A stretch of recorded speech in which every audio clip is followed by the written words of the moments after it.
나중에 내가 정말 그 능력을 경험하며 살기를 다 원할 겁니다. 누가 정말 뜨뜻미지근하게 신앙생활을 하고 싶고 아무것도 하나님 역사를 맛보지 못하는 그런 삶을 살고 싶어 하겠습니까? 힘든 문제들이 있으면 그 문제들이 정말 순식간에 놀라운 하나님의 방법으로 다 해결이 되고 하나님의 은사와 기적이 삶 속에 나타나는 그런 삶을 다 살고 싶어 하죠. 그렇지 않은 사람이 한 사람도 없습니다. 그런데 놀라운 것은 그런 마음을 가지고 있고 그런 소원함이 다 있음에도 불구하고 우리들이 기도하지 않는다는 것입니다. 아프리카의 어느 마을에 복음이 전해졌습니다. 복음이 전해져서 아프리카 그 마을에 있는 사람들이 예수님을 믿게 됐는데요. 이 마을에 있는 가옥의 구조가 좀 특이해서 밖에서 다 이제 보여서 사생활이 보호되지 않는 그런 구조여서 이 마을에서 예수 믿는 사람들은 신앙생활을 어떻게 하냐면 숲속에 들어가서 거기서 이제 나무 하나를 지정해서 그 나무 아래에 무릎 꿇고 거기서 기도하는 겁니다. 그렇게 나무 아래 가서 거기서 기도하면서 그렇게 신앙생활하고 그렇게 기도생활을 했는데요. 그러다가 그 마을의 믿음의 사람 중에 누군가가 믿음이 약해지고 누군가가 그 나무 아래에 나와서 기도하지 않으면 그러면 그 마을의 믿음의 사람들 형제들이 이렇게 얘기했답니다. 형제요, 당신의 자리에 풀이 자라고 있습니다. 하도 안 와가지고 이제 풀이 나고 있다는 겁니다. 여러분이 그 마을에 사는 사람이었다면 너무나 감격스럽게 예수님을 만나고 내가 구원받았음을 고백하면서 그 수많은 사람 중에 내가 예수 믿었는데 내가 신앙생활을 게을리하고 나의 기도 자리에 나아가지 않아서 혹시 지금 여러분의 자리에 풀이 나고 있지는 않은지 한번 돌아봐야 할 것 같습니다. 오늘 본문에서 여러분 이 내용을 여러분 잘 아실 겁니다. 귀신 들린 아이를 치료해주신 예수님의 이야기인데 이 예수님의 사건, 이 사건에서 강조하는 것은 이 아이가 치료받았다 하는 것이 아니라 치료를 강조하는 것이 아니라 오히려 믿음의 사람이 기도해야 한다 하는 기도를 강조하시는 것입니다. 기도 외에 다른 방법으로는 이런 하나님의 역사가 일어날 수 없다라고 예수님께서 가르치시는 것입니다. 기도밖에 없다. 기도해야 한다. 이 사건을 경험하고 제자들이 예수님께 물었죠. 예수님, 아까 저희들이 그 아이를 치료하려고 애썼는데 왜 저희들은 귀신을 쫓아내지 못한 겁니까? 그럴 때에 예수님께서 말씀하셨죠. 기도 외에 다른 것으로는 이런 능력이 나갈 수 없느니라 하고 예수님이 분명하게 강조하셨습니다. 이 말은 다시 말하면 사랑하는 제자들아, 그동안 나와 함께하고 나의 훈련에 열심히 참여하고 여기까지 온 훈련받은 나의 제자들아, 기도해야 한다. 기도하지 않으면 하나님의 능력이 나갈 수 없다 라고 분명히 말씀하시는 것입니다.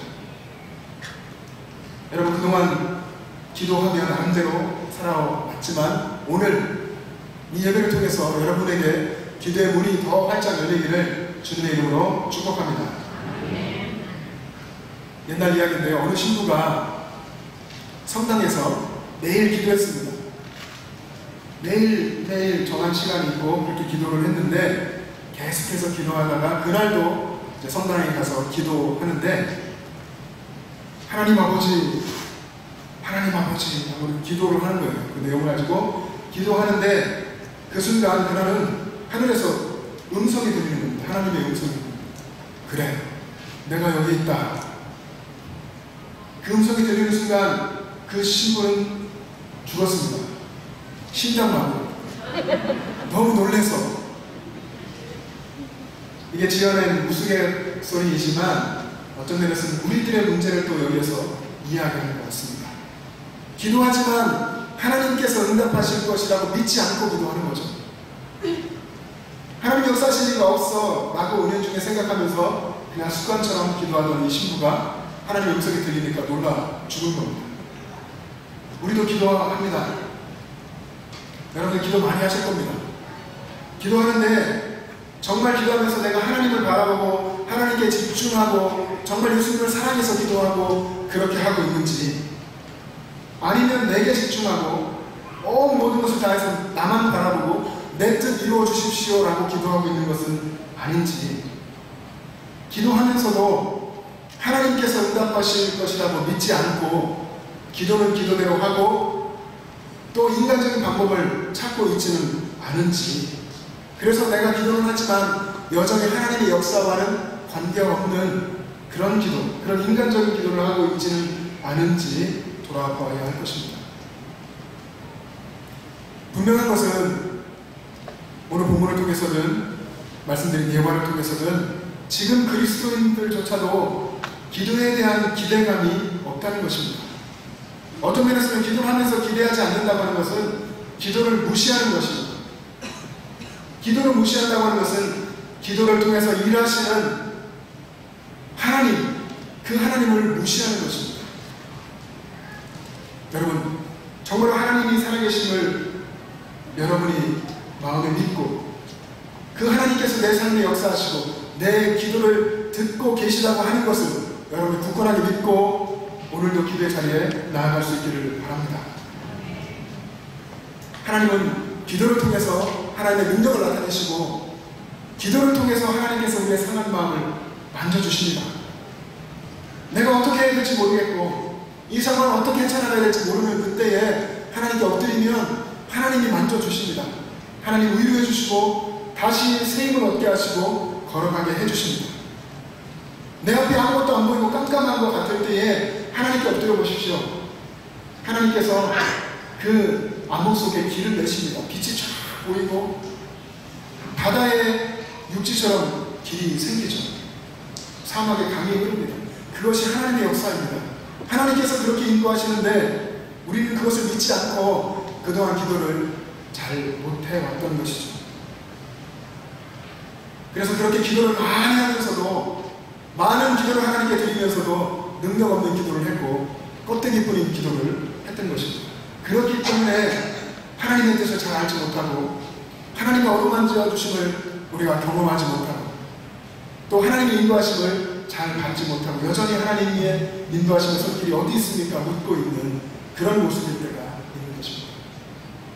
사랑하는 여러분, 우리가 기도를, 주님이 강조하시는 기도를 제대로 배울 수 있기를 원합니다. 예수님을 따라갔던 제자들, 예수님이 세운 그 제자들이 다 유대인이었죠.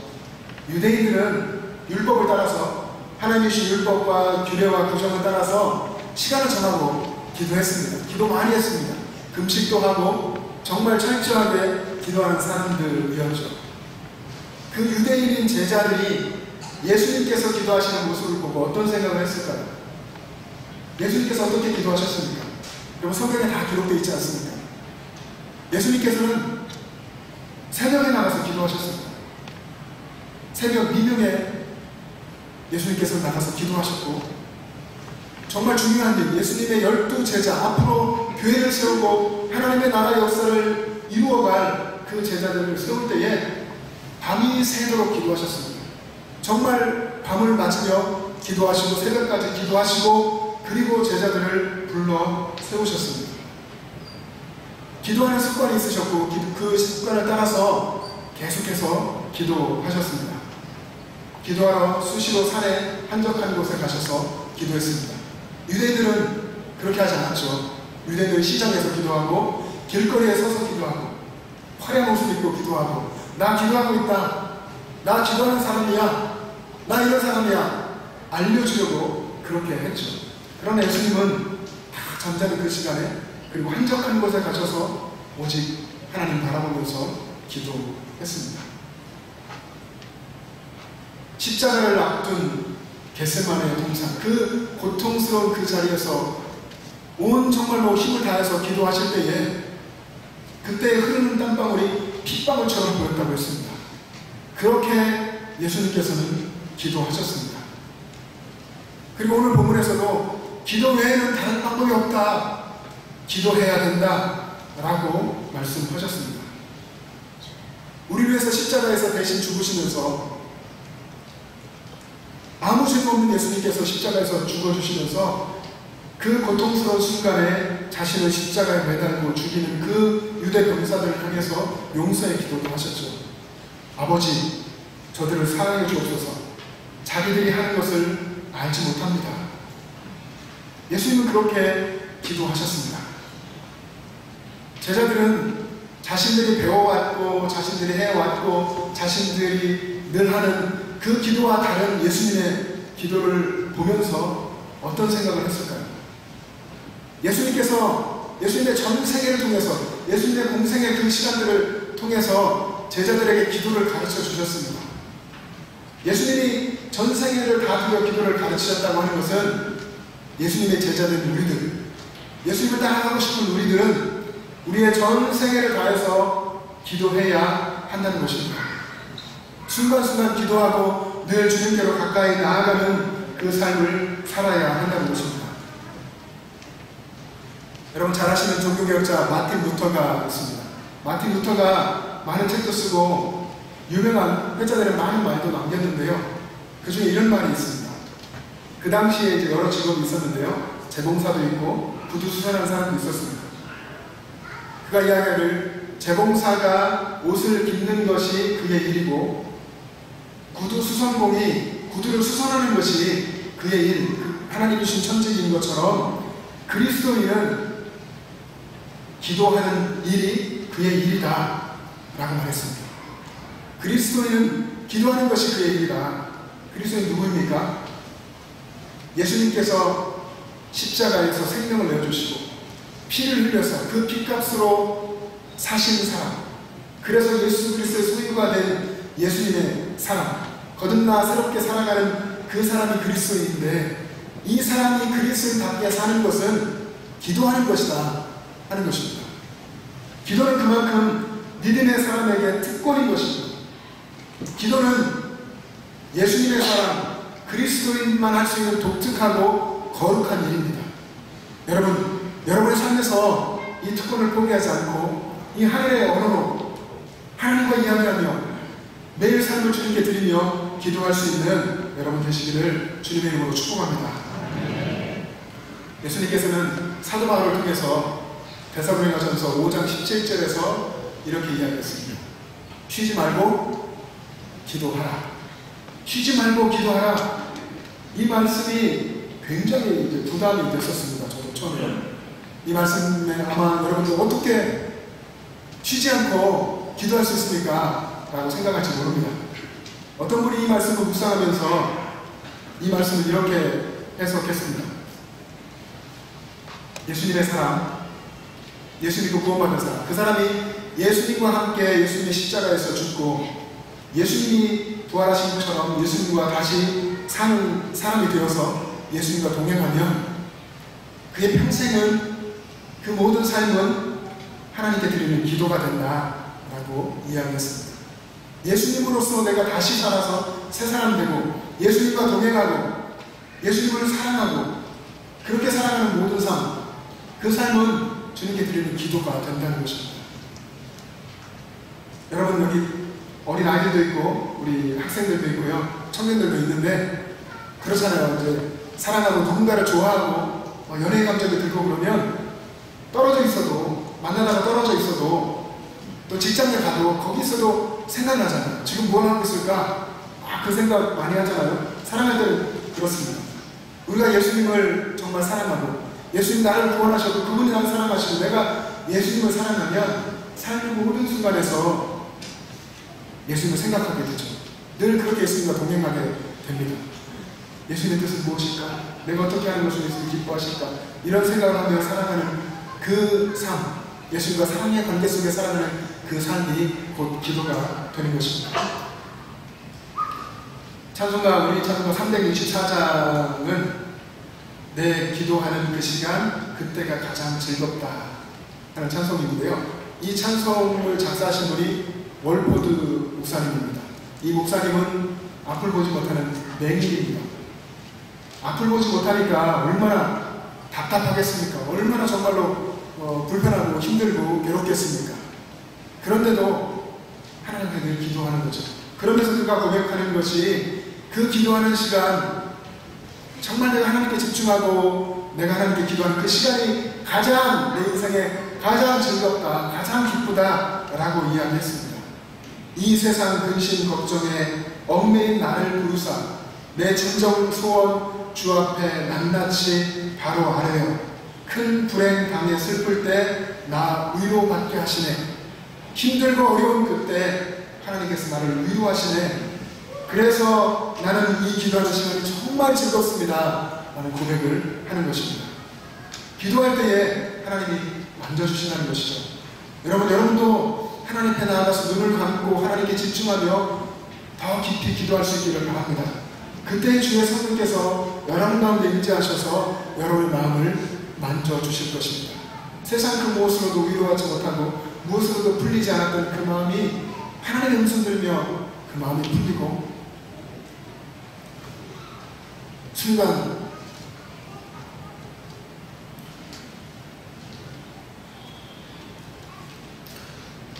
눈물이 나면서 하나님 마음을 느끼게 되고 더 하나님을 사랑하게 되는 것입니다.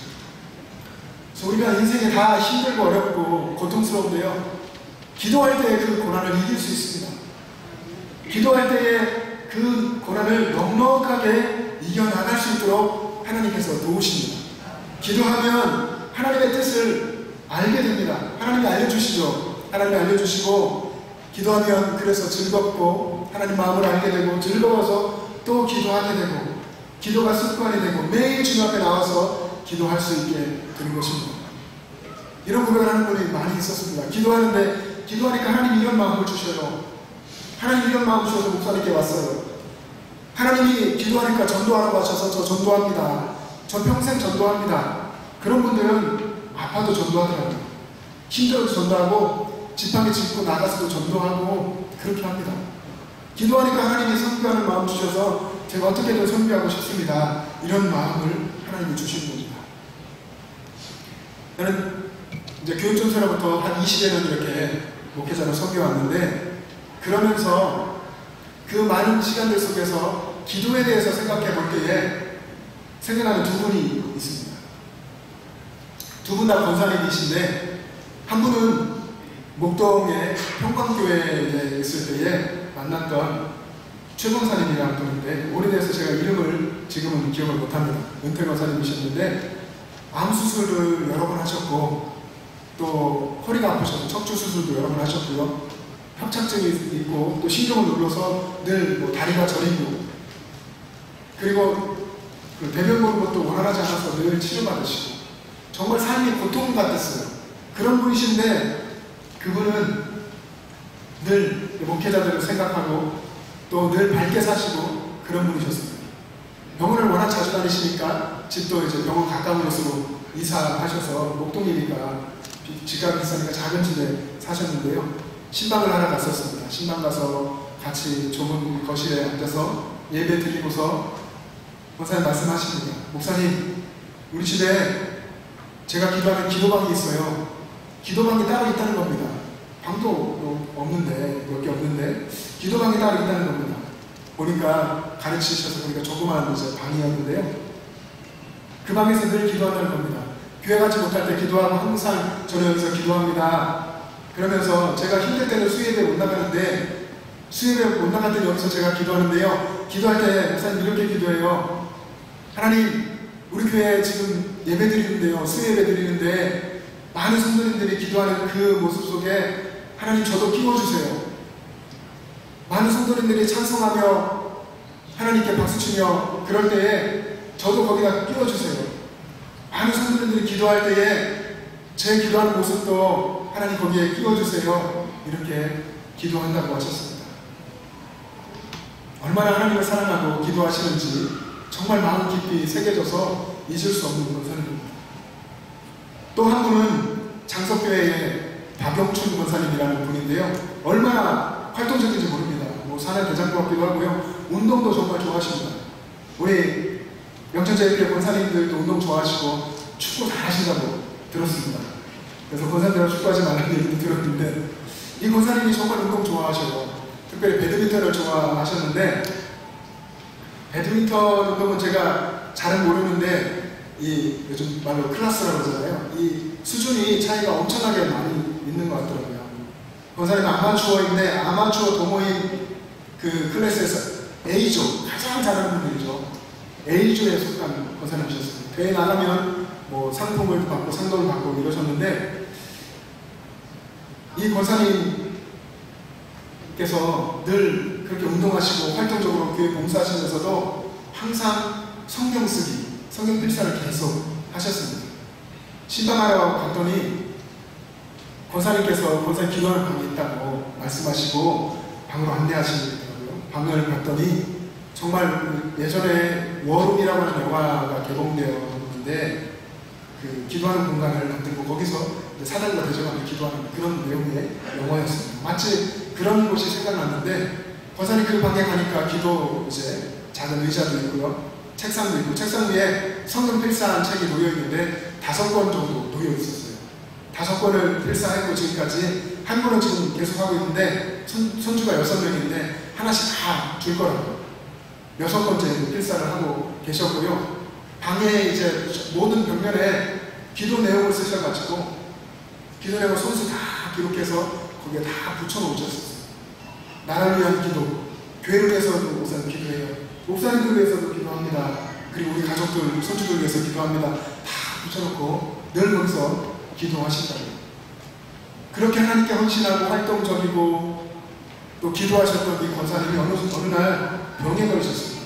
희귀병에 걸렸는데 무게일이라는 병에 걸리셔서 근육을, 운동 그렇게 좋아하시는데 근육을 마음대로 통제하지 못하는 병에 걸려서 병세가 계속 중해지고 너무 힘들 때에 이제 가압했는데 목 근육도 제대로 못해서 목이 이렇게 한쪽으로 기울어지고, 그리고 이제 일하시는 남편도 일을 그만두고 이제 아래를 수반하는 그런 상황이었습니다.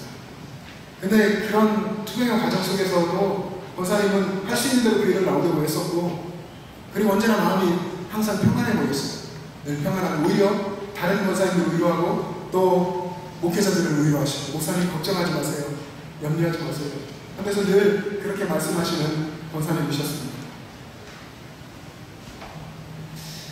항상 하나님 앞에 서기를 애쓰고 기도하기로 애쓰고 힘쓰는 이 권사님, 늘 주님의 뜻을 묻고 주님께 집중하는 이 권사님을 통해서, 두 분 권사님을 통해서 기도가 무엇인지를 또 생각해 보면, 우리는 기도가 우리의 소원을 이루는 것이라고 생각하지만 기도는 우리의 소원을 이루는 것이 아니라 하나님께서 하시는 일이 이루어지도록 하는, 그래서 나를 하나님께 끊임없이 드리는 것이 기도입니다. 그래서 기도라는 것은 간단하게 요약을 한다면 그런 겁니다. 하나님, 저를 향한 하나님의 계획이 이루어지기를 원합니다. 하나님, 저를 향한 하나님의 계획을 이루어 주십시오 하는 것이 기도인 것입니다. 그래서 말씀을 가지고 기도하기도 하고, 말씀을 암송하며 기도하고, 말씀을 읽으며 기도하고, 그렇게 기도하기도 하는 것이죠. 기도는 내 뜻을 아버지의 뜻과 맞추는 것입니다. 하나님의 뜻에 내 뜻을 맞추고 그것이 하나 되는 거예요. 그런데 우리는 그렇죠, 우리의 뜻과 하나님의 뜻에 정말 엄청난 간격이 있습니다. 내가 원하는 것이 있고 하나님께서 우리를 통해서 하시고자 하시는 하나님 아버지의 뜻이 있습니다. 이것을 좁히고 이것이 하나 되게 하는 것, 그것이 기도 생활이고 기도입니다. 하나님께서는 하나님의 뜻에 우리가 순종하기를 원하시고 우리의 뜻을 하나님께 드리기를 원하십니다. 예수님께서 겟세마네 동산에서 기도하실 때의 기도의 내용이 그것이었죠. 그러나 나의 원대로 마시옵고 아버지의 원대로 하옵소서, 하나님의 뜻대로 하십시오 라고 내 뜻을 내어드리는 것, 그것이 기도입니다. 믿음의 선배들, 초대교회를 세우고 지금까지의 수많은 교회 역사들을 여러가지 박해와 고통과 순교 속에서 이루어진 믿음의 선진들이 하신 기도가 그런 것입니다. 하나님, 하나님의 뜻을 이루십시오. 저의 뜻을 다 내려놓습니다. 그 순종을 향하여 가는 과정 속에서 늘 기도하고 하나님께 엎드리고, 그래서 하나님의 뜻이 이루어지는 것이 지금의 이 세상 역사이고 우리가 살아가는 이 신앙 역사이고 교회의 역사입니다. 요한의 신뢰가 이렇게 얘기했습니다. 하나님은 오직 성도의 기도에 응답하여 역사하신다고 했습니다. 마찬가지입니다. 여러분의 삶에도 그렇게 역사하실 겁니다. 여러분의 기도를 통해서 하나님께서 일하실 것입니다.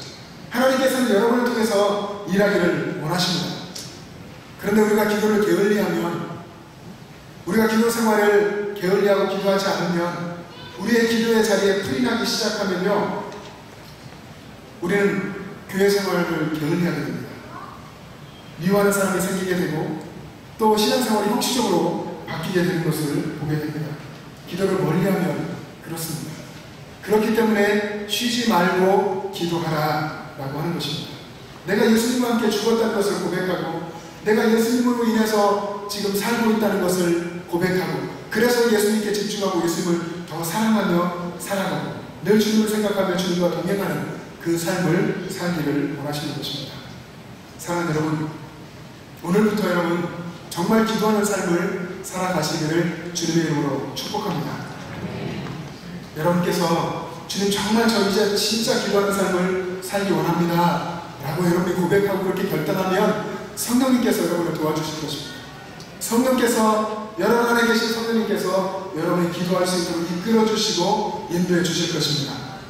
로마서 8장 26절의 말씀을 우리 한번 자막을 보시면서 같이 읽어보겠습니다. 시작. 이와 같이 성령도 우리의 연약함을 도우시나니 우리는 마땅히 기도할 바를 알지 못하나 오직 성령이 말할 수 없는 탄식으로 우리를 위하여 친히 간구하시는다. 아멘. 우리가 무엇을 기도해야 할지, 하나님의 뜻이 무엇인지 알지 못해도 주님 저 잘 모릅니다. 알려주십시오. 기도하면 성령께서 알려주시고 생각나게 하시고 성령께서 도와주신다고 하는 것입니다. 그 성령님께서 역사하시는 삶을 사는 것이 신앙생활 아니겠습니까? 옛날에 구두수성공 일을 하다가 하나님의 부르심을 받고 선교사가 된 분이 있습니다. 이분의 별명이 근대 선교의 아버지인데요, 근대 선교의 문을 열었다는 것입니다. 선교사로 부름받고 인도로 가서 평생 인도에서 선교하며 살았습니다. 그 과정 속에 함께 갔던 아내도 죽고 어린 아들도 죽고 그런 일들이 있었습니다. 그럼에도 그는 하나님의 부르심을 따라왔기 때문에 그곳에서 평생을 헌신하며 살았습니다. 그가 예수님을 처음 만났을 때에 그가 이렇게 기도했습니다. 하나님, 제가 하나님을 위해서 할 수 있는 일이 무엇입니까? 하나님을 위해서 할 수 있는 일이 무엇입니까? 그것을 가르쳐 주십시오. 계속해서 그렇게 기도했고 하나님의 인도하심을 따라서 인도로 갔던 것입니다. 그는 정말 우직한 사람이었다고 기록되었습니다. 얼마나 하나님의 뜻 앞에 세상에 무릎 꿇지 않고 비굴해하지 않고 끝까지 하나님이 주신 사명을 향해서 우직하게 걸어갔는지. 그리고 그가 인생의 마지막 부분에서 남긴 유명한 말이 있습니다. 하나님으로부터 위대한 일을 기대하십시오. 그리고 하나님을 위하여 위대한 일을 시도하십시오. 믿음의 사람이라면 예수님의 생명을 내어주시고 살린 그 믿음의 사람이라고 한다면 하나님께서 하실, 하나님으로부터 오는 위대한 일을 기대하십시오. 그리고 하나님을 위해서 할 수 있는 위대한 일을 시도하십시오. 여러분, 우리가 하나님을 위해서 할 수 있는 위대한 게 사실 무엇이 있겠습니까? 그러나 위대하다고 하는 것은 그것이 결국 하나님의 일이 될 것이기 때문에 그렇습니다. 여러분이 하나님을 위해서, 그 하나님의 위대한 일을 위해서 시도할 수 있는 그것은, 그 시작은 기도입니다. 하나님 앞에 엎드려 기도하는 것, 예배당에 나와서 기도하는 것, 하루의 시작을 기도로 여는 것, 여러분의 직장에서, 가정에서 늘 하나님을 생각하면서 기도하고 하나님과 동행하기를 힘쓰는 것, 여기부터 시작해서 하나님의 위대한 일이 이루어질 것입니다. 하나님의 위대한 일이 여러분의 삶 속에, 여러분의 가정 가운데, 여러분의 기업과 직장 속에, 그리고 우리가 살고 있는 영천시에 하나님의 위대한 일이 이루어질 것입니다. 그것을 여러분이 함께 바라보시고 기대하시고 여러분의 삶의 자리에서 기도할 수 있기를 주님의 이름으로 축복합니다. 기도하겠습니다.